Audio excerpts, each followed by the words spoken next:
الحمدللہ رب العالمین والصلاة والسلام علی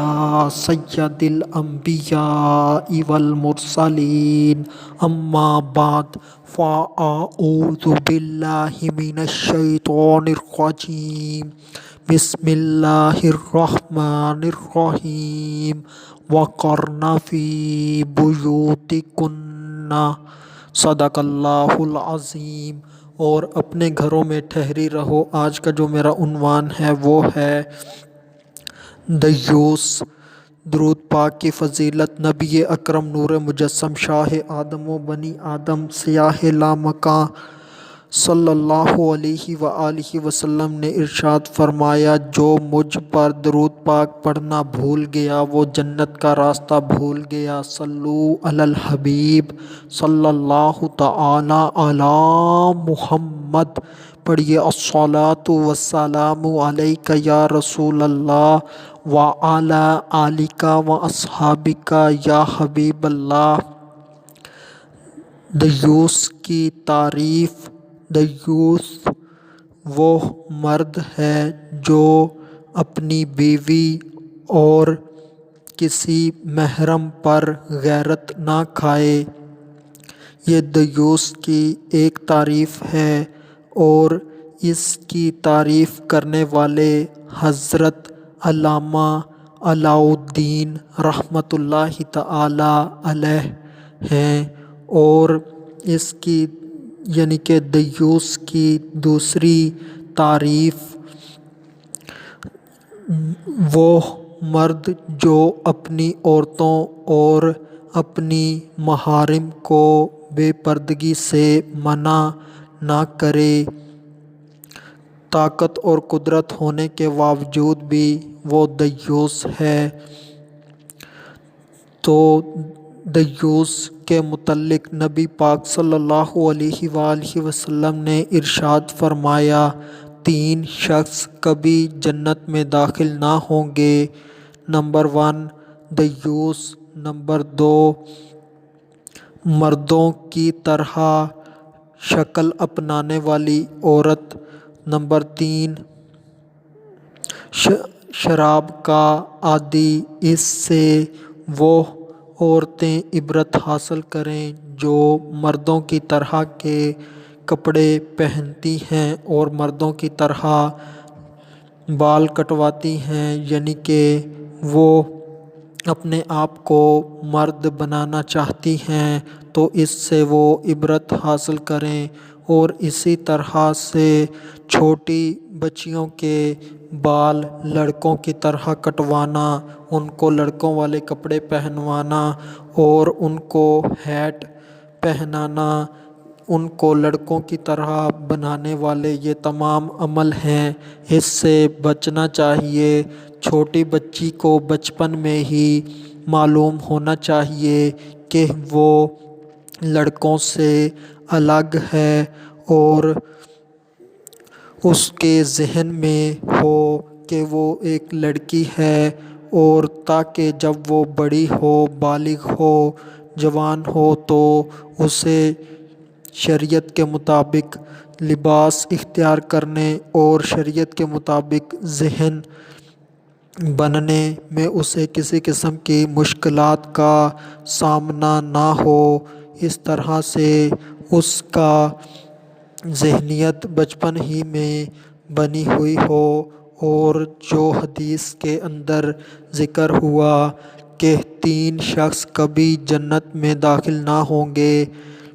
تو کبھی جنت میں داخل نہ ہوں گے اس سے مراد یہ ہے کہ وہ ایک لمبے عرصے تک جنت میں داخلے سے محروم رہیں گے، یعنی کہ وہ اس جرم کی سزا کی وجہ سے دوزخ کے اندر رہیں گے اور ان کے اوپر عذاب رہے گا۔ یہ بات ذہن میں رکھیں کہ 1 سیکنڈ کے کروڑویں حصے کے برابر بھی انسان دوزخ کا عذاب برداشت نہیں کر سکتا۔ اس لیے انسان کو چاہیے کہ وہ گناہوں سے بچتا رہے اور اللہ پاک سے جنت الفردوس میں داخلے کی دعا کرتا رہے، اس طرح وہ کامیاب ہو جائے گا۔ اور اس سے یہ بھی معلوم ہوا کہ مردوں کو چاہیے کہ وہ اپنی ماں، اپنی بہن، اپنی بیوی، اپنی بیٹیوں کو پردہ کرنے کی تلقین کریں اور ان کے اوپر اگر قادر ہوں تو سختی بھی کریں، تو اس چیز سے انہیں روکیں کہ وہ بے پردہ گلیوں میں نہ جائیں، بازاروں میں نہ جائیں، شاپنگ سینٹروں پہ بے پردہ نہ جائیں، تفریح گاہیں جو مخلوط ہیں وہاں پر نہ جائیں، اور اس کے علاوہ جو ملازم ہیں ان کے سامنے بے پردہ نہ جائیں، چوکیدار ہیں، ڈرائیور ہیں، ان کے سامنے بے پردہ نہ جائیں اور ان سے بلا تکلف گفتگو نہ کریں، اس سے بچتی رہیں۔ یہی کامیابی کا، فلاح کا راستہ ہے، اور اگر اس راستے کو چھوڑا تو تباہی اور تباہی ہی ہے، اور اس سے مشکلات ہی آئیں گی، اور اس سے آخرت میں اور دنیا میں سزائیں بھگتنا پڑیں گی۔ آخر میں اللہ تبارک و تعالیٰ سے دعا ہے کہ اللہ تبارک و تعالیٰ ہم مردوں کو دیوس بننے سے بچائے اور ہمیں پردہ کی تلقین کرنے، پردہ کے اوپر خود بھی عمل کرنے اور ہماری محرم عورتوں کو بھی پردہ کرنے کی توفیق عطا فرمائے۔ جو محرم ہے اس کی مکمل وضاحت پچھلے بیانات میں ہو چکی کہ وہ کیا ہوتا ہے، اس کی کتنی اقسام ہیں، کس طرح سے کوئی محرم بنتا ہے، تو یہ بیان ہو چکا۔ محرم کی تعریف بتا دیتا ہوں، وہ یہ ہے کہ جس سے ہمیشہ ہمیشہ کے لیے نکاح حرام ہو وہ محرم ہوتا ہے، اور کچھ محرم ایسے بھی ہوتے ہیں جن سے ہمیشہ ہمیشہ کے لیے نکاح حرام نہیں ہوتا، تو ایسے محرموں سے بچنا چاہیے اور ان سے زیادہ گفتگو اور فری ہو جانا اور ایک دوسرے کے جسم کو چھونا اور ایک دوسرے کے جسموں کو دیکھتے رہنا، اس سے بچنا چاہیے۔ جیسے کہ اس کی مثال ایک عورت ہے اور اس کی شادی ہو چکی ہے اور اس کی ایک بہن ہے، تو اس کی ابھی شادی نہیں ہوئی، تو جس عورت کی شادی ہوئی ہے اس کا شوہر اور اس کی بہن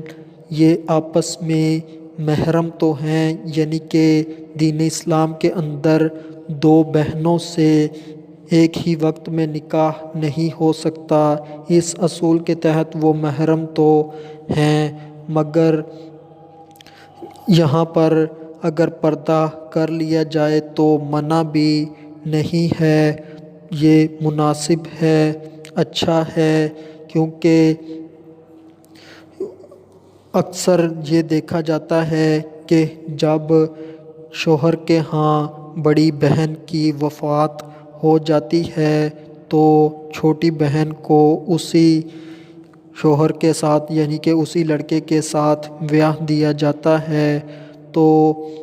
یہ ایسا محرم ہے جس سے ہمیشہ ہمیشہ کے لیے نکاح حرام نہیں ہوتا۔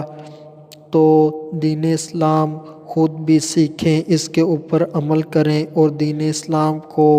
پھیلائیں اور ثواب کمائیں۔ آخر میں اللہ تبارک و تعالیٰ سے دعا ہے کہ اللہ تبارک و تعالیٰ